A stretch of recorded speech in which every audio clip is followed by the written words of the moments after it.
Falando em gestos, Dávila, o ex-presidente dos Estados Unidos, Donald Trump, afirmou ter um relacionamento muito bom com o presidente da Rússia, Vladimir Putin, e com o presidente da Ucrânia, Volodymyr Zelensky. Trump e Zelensky se reuniram hoje na Trump Tower, em Nova York. O ucraniano disse a repórteres que discute com Trump um plano de vitória para a Ucrânia e Trump prometeu pôr fim à guerra. Zelensky já se reuniu com o presidente democrata Joe Biden e com a vice-presidente candidata Kamala Harris. Você, Cristiano Beraldo, Donald Trump enaltecendo o bom relacionamento que tem com Putin e com Zelensky. Enfim, ele recebeu Zelensky para uma reunião, trataram de vários assuntos, mas quando o Dávila mencionou na pauta anterior gestos, que gesto é esse que Donald Trump faz dizendo que tem um bom relacionamento com Putin? O que ele quer dizer? Olha, eu tenho condição de colocar um ponto final nessa guerra? A mensagem que ele quer passar é que ele entende a perspectiva de Putin e entende a perspectiva de Zelensky e que, segundo a ótica dele, é possível costurar o cessar-fogo. Agora, essa situação entre Rússia e Ucrânia, ela chegou num ponto onde, de fato, é uma guerra que não faz muito sentido. Eu estive recentemente, Caniato, no Azerbaijão, onde conversei com algumas pessoas que são ucranianos da parte norte da Ucrânia, que moram próximos à fronteira da Rússia, e foi uma situação interessante, porque essas pessoas, elas falam melhor russo do que ucraniano. Entretanto, elas têm um sentimento de orgulho de serem ucranianos e não admitem que o seu território se torne Rússia. Então é uma situação muito complexa até de você lidar com a relação dos povos ali. Existe, sem dúvida nenhuma, laços muito fortes da Rússia na Ucrânia. Afinal de contas, a União Soviética acabou não faz tanto tempo assim, há laços familiares, há uma divisão de famílias, amigos, enfim, há uma convivência que sempre foi amistosa. Só que esta guerra coloca à prova todo um sistema que vinha funcionando bem.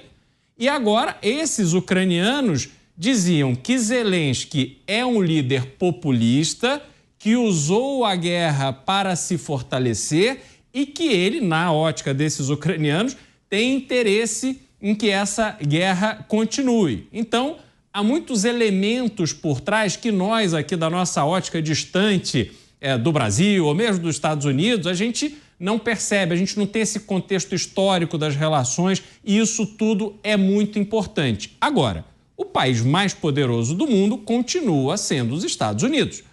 E Trump conhece por dentro a estrutura burocrática norte-americana, conhece por dentro as forças que os Estados Unidos têm para encaminhar a solução dessa guerra. Prometeu fazer isso, caso vença as eleições, antes de tomar posse. Vamos ver se isso se torna realidade. Você, Dávila, Donald Trump diz que quer uma solução que seja boa para os dois lados. Será que ele consegue? Naturalmente, essa é uma aposta de muitos analistas internacionais, caso ele chegue mais uma vez à cadeira de presidente. Acho difícil. Eu vou dar uma razão por quê. Ele acabou de dizer uma frase que assim, nós estamos gastando bilhões de reais, bilhões de dólares com essa Ucrânia e parece que não tem paz pela frente. Não é assim que se trata. A questão das relações internacionais, ela é baseada na determinação dos países de defender princípios e valores cruciais. O princípio e valor crucial que praticamente ditou o mundo pós-Segunda Guerra Mundial é o respeito à soberania das nações. Qualquer coisa que é o uso da força para violar a soberania das nações tem que ser imediatamente rechaçado. E o que ditador sempre faz, populista, é testar quão sério você é na defesa de valores. E é isso que toda essa guerra, a invasão da Rússia da Geórgia, a invasão da Rússia da Ucrânia, é testando a paciência do Ocidente se é para valer ou não a defesa de valores fundamentais, que é o respeito da soberania, da autodeterminação das nações e não mudar o status quo por meio da força. Esse foi o acordo feito no fim da Segunda Guerra Mundial. Por que esse acordo foi feito? Porque a Segunda Guerra Mundial começou justamente por essa violação. Hitler, primeiro, juntou-se com a Áustria, depois pegou um pedacinho da Tchecoslováquia, aí quando chegou uma hora que ele invadiu a Polônia, o mundo chegou e falou, chega, e aí começa a guerra. Então, por que isso é importante? Porque a paz na Ucrânia só vai acontecer se o Ocidente for duro na preservação da autodeterminação e da soberania da Ucrânia.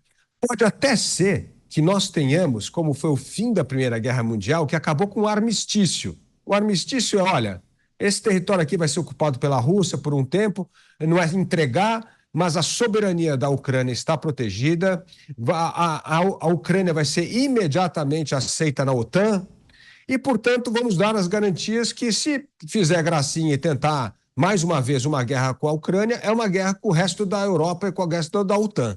Precisa ter alguma garantia de verdade do Ocidente para preservar a soberania da Ucrânia.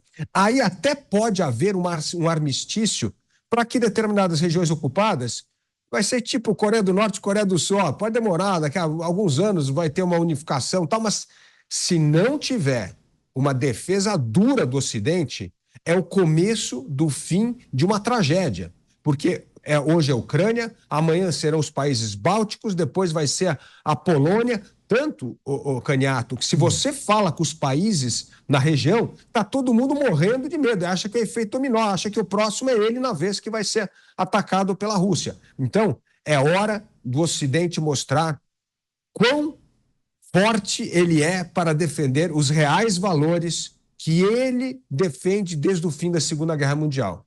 Donald Trump enaltecendo o relacionamento que tem com Vladimir Putin e dizendo que promete colocar um ponto final na guerra entre Rússia e Ucrânia, caso chegue à presidência dos Estados Unidos. Para fechar você, Gani. Caniato, eu não sei se ele vai resolver, mas a probabilidade de resolução com Trump é muito maior do que Kamala Harris, né? Kamala Harris, em relações geopolíticas internacionais, é zero à esquerda. Quando ela visitou o Vietnã, tinha ali uma celebração da resistência do Vietnã aos Estados Unidos, e ela achou que eram uma boas-vindas aos Estados Unidos e comemorou. Ela não tem ideia, né, do que acontece no mundo, é gafe internacional atrás de gafe.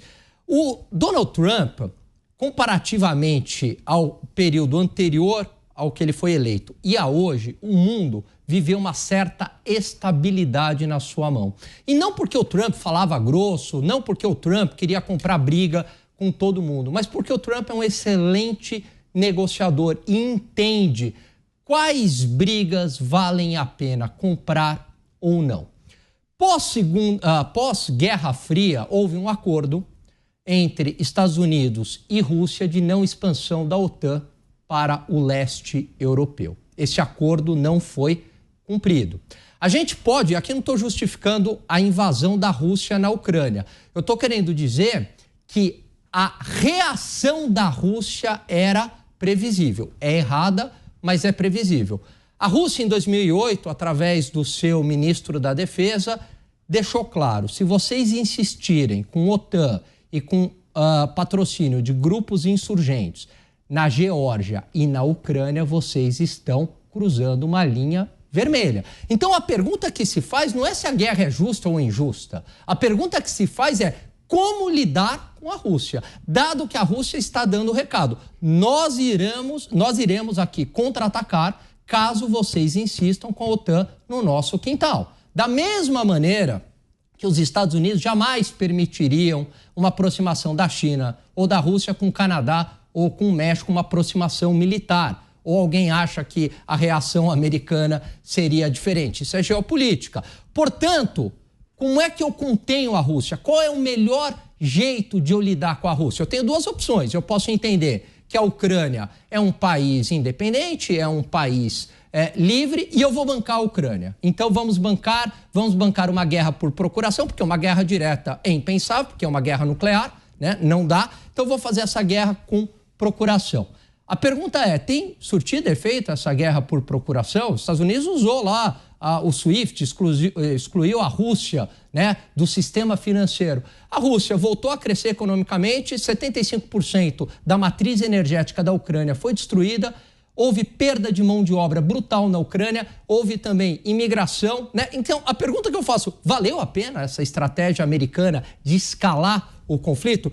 Eu teria uma outra estratégia, que era a do Trump. Olha, Ucrânia, eu entendo que você é um país livre, mas qualquer país que faz fronteira com uma superpotência militar tem, de alguma maneira, a sua soberania limitada. Você está dormindo do lado de um elefante. Assim é o mundo real. Infelizmente é assim o mundo real. Portanto, dá para você continuar livre, mas não dá para você fazer parte da OTAN. Talvez um dia você possa fazer parte da União Europeia. Mas a aproximação com o Ocidente é despertar a Rússia. A Arte da Guerra, parte 2, por Alan Gani, hein?